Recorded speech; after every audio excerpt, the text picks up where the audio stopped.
If you read Call Me By Your Name in 2017 and accidentally made loving it a personality trait, it's okay. You are not alone.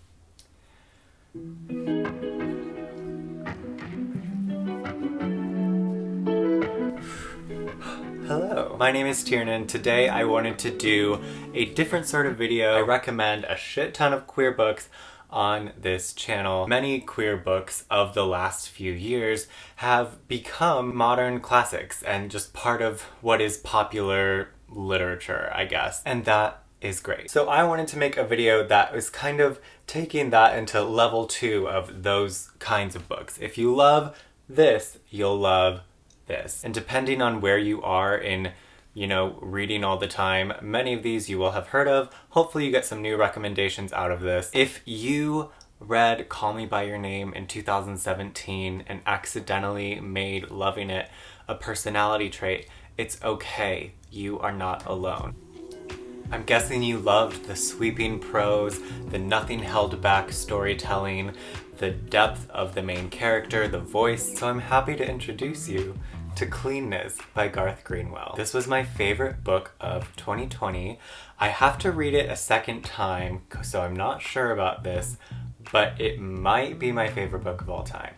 I don't know yet. It's a big thing to say, and I'll let you know when I decide. This book takes place in 9 sections. It is 9 unique stories. If you miss that experience you felt reading Call Me By Your Name, I would suggest lighting a candle and giving yourself a 9-day stretch to just read 1 chapter per night of Cleanness, and your life will change. And on a similar note, Swimming in the Dark is a book that I read last year that is gorgeously written. It's set in the 1980s communist Poland, a very treacherous, heartbreaking love story. The 2 main characters who are falling in love have very different political views. So it takes on a tone and theme that kind of requires more out of you as a reader than the first 2 books I talked about did. But if you loved that sort of writing style, this is for you. And along similar lines, if you still have not read Giovanni's Room by James Baldwin,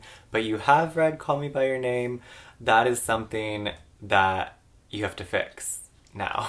And then kind of a bonus recommendation on that is Memorial by Brian Washington. This one I'm including because I expected it to be kind of in that vein, but the writing style is a little bit harsher, so it's not that sweeping prose that you might love, but it is a very beautiful love story, and the characterization, the character development, the dual perspective of this is really nicely done, and I really love this book. Next on my list, if you loved Red, White, and Royal Blue, which if you haven't read this one, well, you should, then you would probably really enjoy Boyfriend Material by Alexis Hall. I struggled to pick this one up for the longest time because marketing-wise, it looks like a ripoff. Like the 2 boys standing there like that, the celebrity aspect of the story, doing it for the image. I was not sold on it at all. I only read it because my friends insisted and they loved it and they said it was nothing like Red, White, and Royal Blue. The marketing definitely,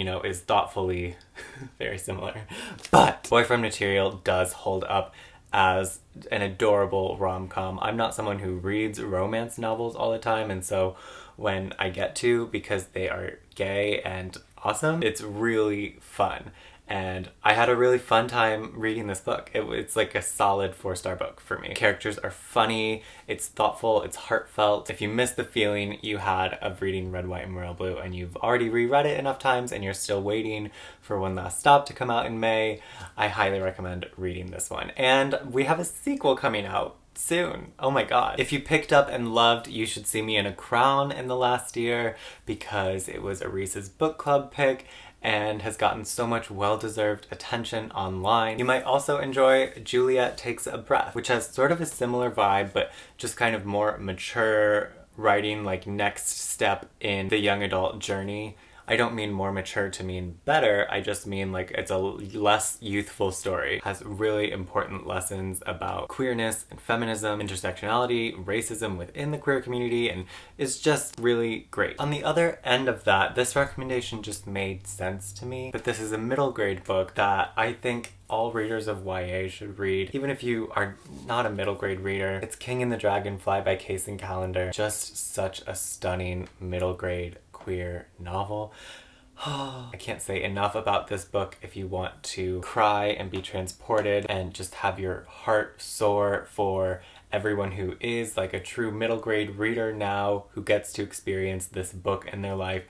Then please read this book. Also by Kacen Callender, I wanted to say if you loved Felix Ever After, I think you would also like Last Night at the Telegraph Club by Melinda Lowe. There's something about the new adventure aspect of this, the friendship pieces of the storyline that made me kind of reminisce on Felix Ever After, but just in a more historical, almost darker sense in this book. I would also recommend Cemetery Boys by Aiden Thomas. I'm so glad we are seeing trans YA break out. I'm positive that you've already heard of this book, so I probably don't need to tell you very much about it. And similarly, I would also recommend The Black Flamingo. It's a book written in verse, follows a queer mixed race teenager through middle school, high school, college, just discovering themselves, and just was absolutely one of my top 5 books of 2020 and one that I plan and hope to revisit. If you are a fan of Adam Silvera in general, the contemporary,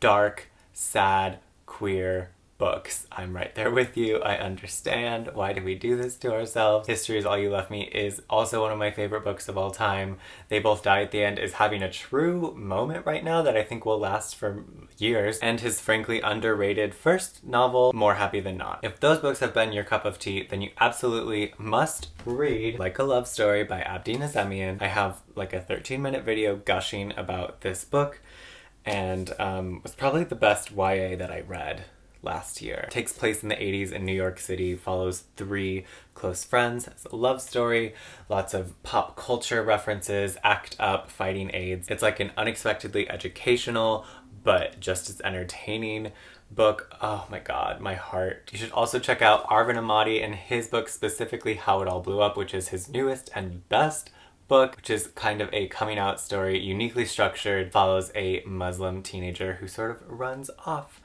and travels Europe. But then there's another thing that's happening throughout the book that really keeps it interesting. And for all of your sad queer needs that also have unique structure, you must read The Bridge by Bill Koenigsberg. Be in the right frame of mind to read The Bridge. It takes on suicide in a very serious manner, but the structure of this book, 2 teenagers are on the George Washington Bridge in New York City about to jump, and the book splits into 4 sections, one where he does, one where she does, one where they both do, and one where neither of them jumps.